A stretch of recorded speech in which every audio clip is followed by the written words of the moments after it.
Hello दोस्तों, स्वागत है अपने इस यूट्यूब चैनल पर। बच्चों, आज के इस वीडियो में एक बार फिर से हम एंशिएंट हिस्ट्री यानी प्राचीन भारतीय इतिहास का ये तीसरा टॉपिक लेकर आए हैं, जिसका नाम है दोस्तों सिंधु घाटी की सभ्यता।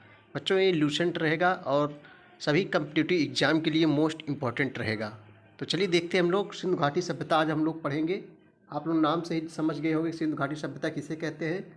सिंधु नदी के आसपास यह सभ्यता मिली थी, इसलिए इसका नाम क्या पड़ा गया बच्चों, सिंधु घाटी की सभ्यता।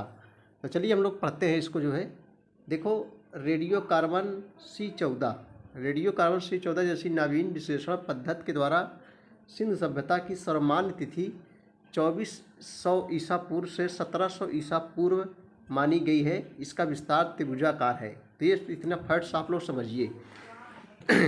पूछेगा कि ये सिंधु घाटी सभ्यता की सर्वमान्य तिथि क्या है दोस्तों, आप क्या बताओगे? 2400 ईसा पूर्व से 1700 ईसा पूर्व, क्योंकि जो ईसा पूर्व होता है वो घटते क्रम में है। और इसका विस्तार कैसे था? त्रिभुजाकार का। त्रिभुज आप लोग जानते हो, जिसकी तीनों भुजाएं बराबर होती है। इसका जो विस्तार था त्रिभुजाकार था। आगे देखेंगे हम लोग दोस्तों। आगे देखेंगे हम लोग, नोट देखेंगे। देखो, तिथि निर्धारण की जो है कार्बन 14C14 की खोज अमेरिका के जो है प्रसिद्ध रसायन शास्त्री, जिनका नाम था B.F. लीबी द्वारा जो है 1946 में की गई थी। इस पद्धति में जिस पदार्थ में कार्बन 14 का मात्रा जितनी ही कम रहती है वह उतनी ही प्राचीन मानी जाती है। ठीक है, चलिए आगे हम लोग देखेंगे। देखो, सिंधु सभ्यता की खोज बच्चों 1921 में बाबू दयाराम सहनी यानी राय बहादुर दयाराम सहनी ने की थी। किसने की थी? मोस्ट इम्पोर्टेंस है, दयाराम सहनी ने 1921 ईस्वी में रावी नदी के तट पर। सिंधु सभ्यता को जो है आद्य ऐतिहासिक अथवा कांस्य युग में रखा जा सकता है। आद्य इतिहास किसे कहते हैं दोस्तों? जिसमें पुरातात्विक साक्ष्य मिले हैं, लिखित साक्ष्य भी मिले हैं, लेकिन उस लिखित साक्ष्य को पढ़ा नहीं जा सका, उसे जो है क्या कहते हैं? आद्य ऐतिहासिक काल कहते हैं। ठीक है दोस्तों, तो आद्य ऐतिहासिक अथवा कांस्य माने कांसा होता है, कांस्य युग में रखा जा सकता है। इस सभ्यता के मुख्य निवासी जो है द्रविड़ एवं भूमध्य सागरी थे। कहाँ के निवासी थे? भूमध्य सागर के। आगे देखेंगे दोस्तों हम लोग, सर जॉन मार्शल भारतीय पुरातत्व सर्वेक्षण विभाग के तत्कालीन महानिदेशक थे। इन्होंने 1924 ईस्वी में सिंधु घाटी सभ्यता नामक एक जो है उन्नत नगरीय सभ्यता पाए जाने की विधिवत जो है घोषणा की थी।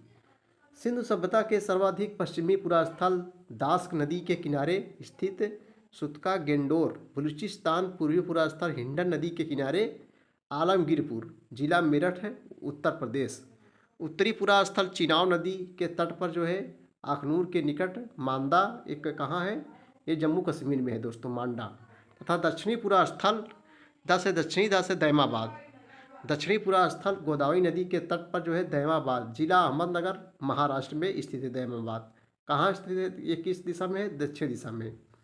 सिंधु सभ्यता या सिंधु सभ्यता नगरीय सभ्यता थी। सिंधु सभ्यता से प्राप्त परिपक्व अवस्था वाले स्थलों में केवल 6 को ही जो है बड़े नगर की संज्ञा दी गई है। ये है मोहनजोदड़ो, ये है दोस्तों मोहनजोदड़ो, हड़प्पा, गढ़वारीवाला, राखीगढ़ी, धौलावीरा एवं कालीबंगा। आगे देखेंगे, फिर से नोट आ गया हम लोग। देखो, धौलावीरा जो है भारत में सिंधु घाटी सभ्यता की जो है पहली साइट है, जिसे यूनेस्को ने 2021 में विश्व विरासत स्थल की सूची में शामिल किया है। स्वतंत्रता प्राप्ति के पश्चात जो हड़प्पा संस्कृति के सर्वाधिक स्थल गुजरात में जो है खोजे गए हैं। आगे देखेंगे, नोट्स एक बार फिर देखेंगे हम लोग। सिंधु घाटी सभ्यता का सबसे बड़ा स्थल जो है मोहनजोदड़ो है। ये वेरी इंपॉर्टेंट है दोस्तों, इसको देखिए आप लोग। सिंधु घाटी का पूछेगा, सब सिंधु घाटी सभ्यता का सबसे बड़ा स्थल क्या है, तो आप बताओगे मोहनजोदड़ो है। मोहनजोदड़ो का अर्थ क्या होता है दोस्तों? मृतकों का टीला।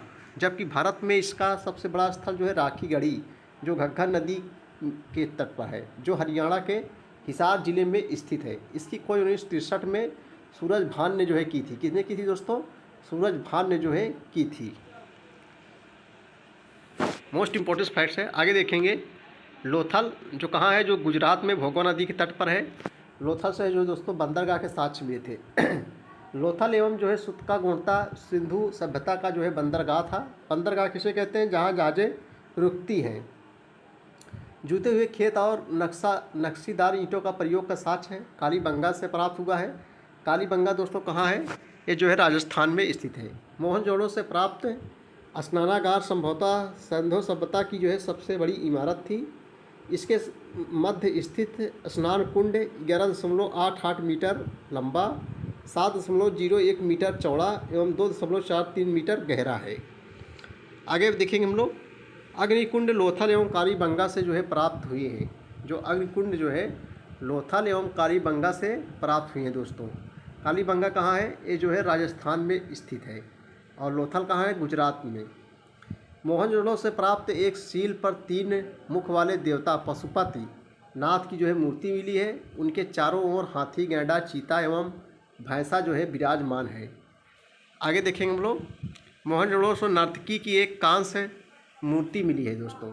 मोहनजोदड़ो से नर्तकी की एक कांस्य मूर्ति मिली है। हड़प्पा की मोहरों पर सबसे अधिक एक श्रृंगी पशु का अंकन मिलता है। यहाँ से प्राप्त एक आयताकार मोहर में स्त्री के गर्भ से निकलता हुआ पौधा दिखाया गया है। मनके बनाने के कारखाने लोथल एवं चंदोड़ों से मिले हैं। मनके बनाने के कारखाने लोथल एवं कहाँ से मिले हैं? चंदोड़ों से मिले हैं बच्चों। सिंधु सभ्यता की लिपि जो है भाव चित्रात्मक है। ये भी इम्पोर्टेंस आप इसको नोट कर लीजिए। सिंधु सभ्यता की जो लिपि थी वो भाव चित्रात्मक है। यह लिपि दाईं से बाईं ओर जो है लिखी जाती थी। कहाँ से दोस्तों? दाईं ओर से बाईं ओर लिखी जाती थी। जब अभिलेख एक से अधिक पंक्तियों का होता था तो पहली पंक्ति दाईं से बाईं ओर और दूसरी बाईं से दाईं ओर लिखी जाती थी। आगे देखेंगे हम लोग, नोट देखेंगे। लेखन कला की उचित प्रणाली विकसित करने वाली पहली सभ्यता सुमेरिया की सभ्यता थी। कौन थी? सुमेरिया की सभ्यता दोस्तों। सिंधु सभ्यता के लोगों ने नगरों तथा घरों के विन्यास के लिए ग्रिड पद्धति जो है अपनाई। कौन पद्धति? ग्रिड। चलो भाई आगे ले देखेंगे हम लोग। घरों के दरवाजे और खिड़कियां सड़क की ओर न खुलकर जो है पिछवाड़े की ओर जो है खुलते थे। हाँ, इसका मतलब होशियार थे। केवल लोथल नगर के घरों के दरवाजे मुख्य सड़क की ओर जो है खुलते थे भाई। सिंधु सभ्यता में मुख्य फसल थी गेहूं और जौ। ये इम्पोर्टेंस है, आप लोग नोट कर लीजिए भाई लोग। देखो, सिंधु सभ्यता की जो मुख्य फसलें थी गेहूं और जौ था। सिंधु निवासी मिठास के लिए शहद का प्रयोग करते थे। सिंधु निवासी जो है मिठास के लिए शहद का प्रयोग करते थे। मिट्टी से बने हल का साक्ष्य बनामाली से मिला है। बनमाली से मिला है। बनामाली कहाँ है? ये जो है हरियाणा में स्थित है दोस्तों। हल के साक्ष्य हाथ से हल, हाथ से हरियाणा। रंगपुर एवं लोथल से चावल के दाने मिले हैं जिससे धान की जो है खेती होने का प्रमाण मिलता है। चावल के प्रथम साक्ष्य जो है लोथल से ही प्राप्त हुए हैं। कहाँ से? लोथल से। आगे देखेंगे दोस्तों, सुरको तोदा कालीबंगा एवं लोथल से संध्याकालीन घोड़े के जो है अस्थिपंजर मिले हैं। घोड़े की हड्डियाँ वगैरह मिले हैं। तौल की इकाई संभवतः 16 के अनुपात में थी। तौल की जो इकाई हुआ करती थी वो 16 के अनुपात में थी। सिंधु सभ्यता के लोग यातायात के लिए 2 पहियों एवं 4 पहियों वाली बैलगाड़ी या भैंसा गाड़ी का उपयोग करते थे। मेसोपोटामिया के अभिलेखों में वर्णित मेलुआ शब्द का अभिप्राय सिंधु सभ्यता से संबंधित है। मेलुआ शब्द का अभिप्राय सिंधु सभ्यता से संबंधित है। चलिए आगे देखेंगे हम लोग। संभवतः हड़प्पा संस्कृति का शासन जो है वणिक वर्ग के हाथों में था। किसके हाथों में दोस्तों? वणिक वर्ग के हाथों में था। पिगट ने हड़प्पा एवं मोहनजोदड़ो को एक विस्तृत साम्राज्य की जो है जुड़वा राजधानी कहा है। सिंधु सभ्यता के लोग धरती को उर्वरता की देवी मानकर उसकी पूजा किया करते थे। वृक्ष पूजा एवं शिव पूजा के प्रचलन के साक्ष्य भी सिंधु सभ्यता से मिलते हैं। और देखो, ये देखो क्या है, सिंधु काल में विदेशी व्यापार। देखो, सिंधु काल में विदेशी व्यापार था, जैसे आयातित वस्तुएं और प्रदेश। जैसे तांबा ये जो है कहाँ से मंगाया जाता है? खेतड़ी, बलूचिस्तान और ओमान से। चांदी जो है अफगानिस्तान और ईरान से। सोना कर्नाटक, अफगानिस्तान और ईरान से मंगाया जाता था। टीन जो है अफगानिस्तान और ईरान से। गोमेद जो है सौराष्ट्र से। और लाजवर्त जो है मेसोपोटामिया से। शीशा जो है ईरान से। आगे देखिए दोस्तों हम लोग, देखो, पिगट ने हड़प्पा एवं मोहनजोदड़ो को एक जो है विस्तृत साम्राज्य की जो जुड़वा राजधानी कहा है। सिंधु सभ्यता के लोग धरती की उर्वरता की देवी मानकर उसकी जो है पूजा किया करते थे भाई। ये अच्छी बातें हैं दोस्तों, समझ रहे हो भाई। जो को काम दे उसकी पूजा करनी चाहिए, जो भी हमें लाभ दे उसकी पूजा करनी चाहिए। वृक्ष पूजा एवं शिव पूजा के प्रचलन के साक्ष्य भी जो है सिंधु सभ्यता से मिलते हैं। स्वास्तिक चिन्ह संभवतः हड़प्पा सभ्यता की देन है। और इस चिन्ह से दोस्तों, इस चिन्ह से सूर्योपासना का जो है अनुमान लगाया जाता है। सिंधु घाटी के नगरों में किसी भी मंदिर के अवशेष नहीं मिले हैं, यानी मंदिर के अवशेष नहीं मिले हैं।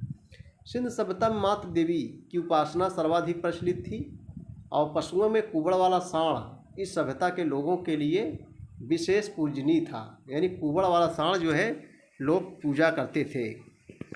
आगे देखेंगे, स्त्री मृण्ड मूर्तियाँ, मिट्टी की मूर्तियाँ अधिक मिलने से ऐसा अनुमान लगाया जाता है कि सिंधु समाज जो है मातृ सत्तात्मक था, यानी जो है परिवार की जो मुखिया होती थी वो माता होती थी, ऐसा अनुमान लगाया जाता है। जो मिट्टी की मूर्तियाँ मिली हैं, सिंधुवासी जो है सूती एवं ऊनी वस्त्रों का उपयोग करते थे। किसका दोस्तों? सूती एवं ऊनी वस्त्रों का। देखो आज भी हम लोग सूती वाला कपड़ा भैया पहनते हैं, ऊनी वाला कपड़ा सब लोग पहनते हैं, है कि नहीं? पहनते हैं। देखो मनोरंजन के लिए सिंधुवासी मछली पकड़ते थे, शिकार करना, पशु पक्षियों को आपस में लड़ाना, चौपड़ और पासा खेलना आदि साधनों का जो है प्रयोग करते थे। सिंधु सभ्यता के लोग काले रंग से डिजाइन किए हुए लाल मिट्टी के बर्तन जो है बनाते थे। सिंधु घाटी के लोग तलवार से परिचित नहीं थे। कालीबंगन एकमात्र हड़प्पाकालीन स्थल था जिसका जो है निचला शहर सामान्य लोगों के रहने हेतु भी किले से घिरा हुआ था। कालीबंगन का अर्थ होता है काले रंग की चूड़ियाँ। कहाँ है कालीबंगा? ये राजस्थान में है।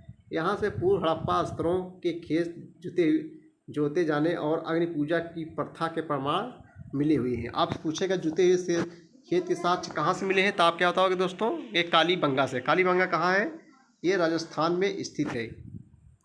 पर्दा प्रथा एवं वेश्यावृत्ति सिंधु सभ्यता में प्रचलित थी और शवों को जलाने एवं गाड़ने यानी दोनों प्रथाएं प्रचलित थी। हड़प्पा में शवों को दफनाने जबकि मोहनजोदड़ो में जलाने की प्रथा विद्यमान थी।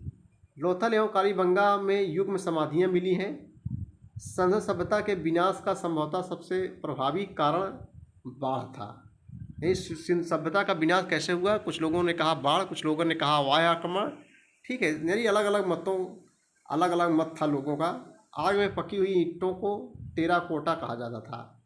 आग में पकी हुई मिट्टी को क्या कहा जाता था? टेराकोटा कहा जाता था। चलो देखेंगे, ये फैक्ट्स मोस्ट इम्पोर्टेंस है, थोड़ा हम इसको जूम कर लेते हैं।